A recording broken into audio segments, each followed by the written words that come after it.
Shalom Chaverim and Bruchim Abbaim to Rega Be'Ivrit. This week we are in Parashat Vayeshev in Genesis chapter 37, and I actually would like to touch on 2 points that are quite important in the Torah portion this week. This week I'm bringing this teaching live from Israel, and I hope you are blessed from this.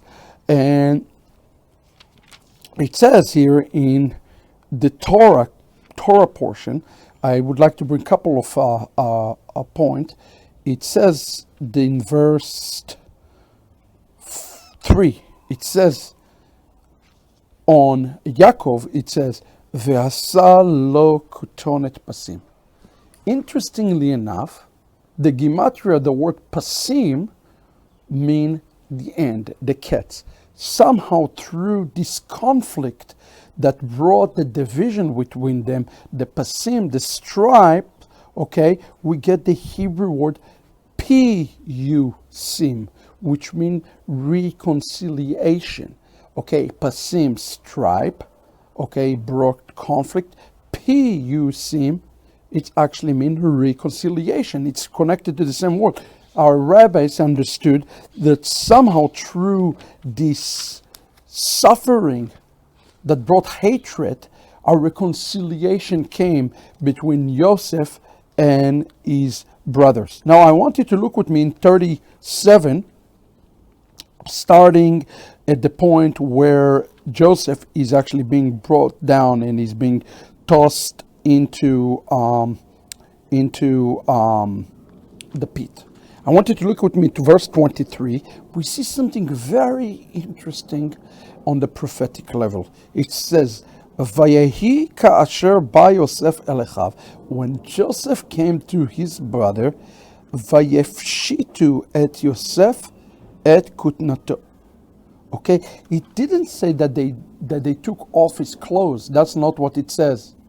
It says, Vayefshitu et Yosef et kutnato.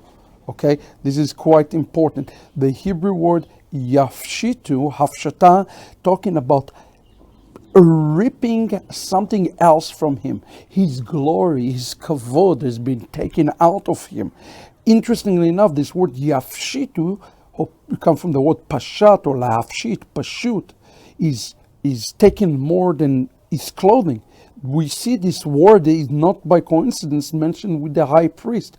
Aaron, when he died, it says, and Moses took off his clothes and vayafshiteu. And he almost made him naked. Well, if he took his clothes, why did it say that it made him naked? Because there are two types of taking off the garments. One of them is the physical clothing, and the other one is the garment of glory. Okay, and that is exactly what happened with Yeshua. And then, interestingly enough, you must ask the question, what clothing did they give him? Well, you see the answer in verse 31 and 32. It says in verse 31, Vaikhut kutonet Yosef, Vaishchetu Sa'ir ezim. What is Sa'ir ezim? Sa'ir has come from the word Sa'ar, or hairy, or things that are hairy. And then the ezim is the goats, so like a hairy goat or scapegoat, okay? And they dip it, vayitevelu et akutonet badam. Okay, this is actually very significant. They dip it into the blood. The word dam come from the Hebrew word Edom. So you see two references to Esav in this. Dam for Edom, and then Sa'ir, hairy. Edom was also hairy, and that's in Esav. Both of them refer to Esav. That is a double clue for the new identity that they presented to Jacob. And who is Jacob in the story? Jacob, his name was Israel. He's a picture of Israel. We see here a great prophecy of the Sa'ir and the Dam, who will be, in essence, representing to the world, to Jacob, as the new identity of Joseph.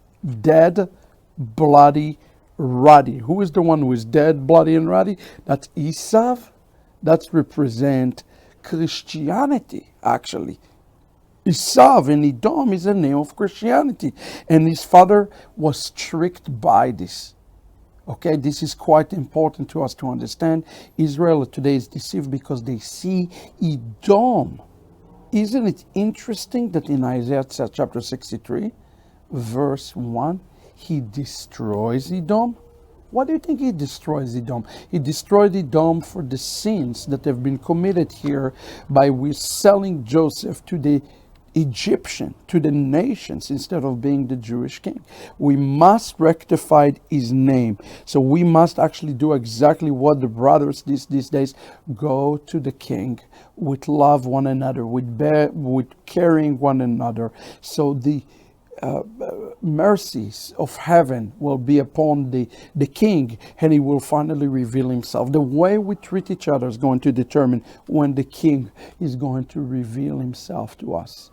I hope you enjoyed this רגע בעברית. God bless you from Israel. We will see you soon, God willing. Thank you for praying. להתראות.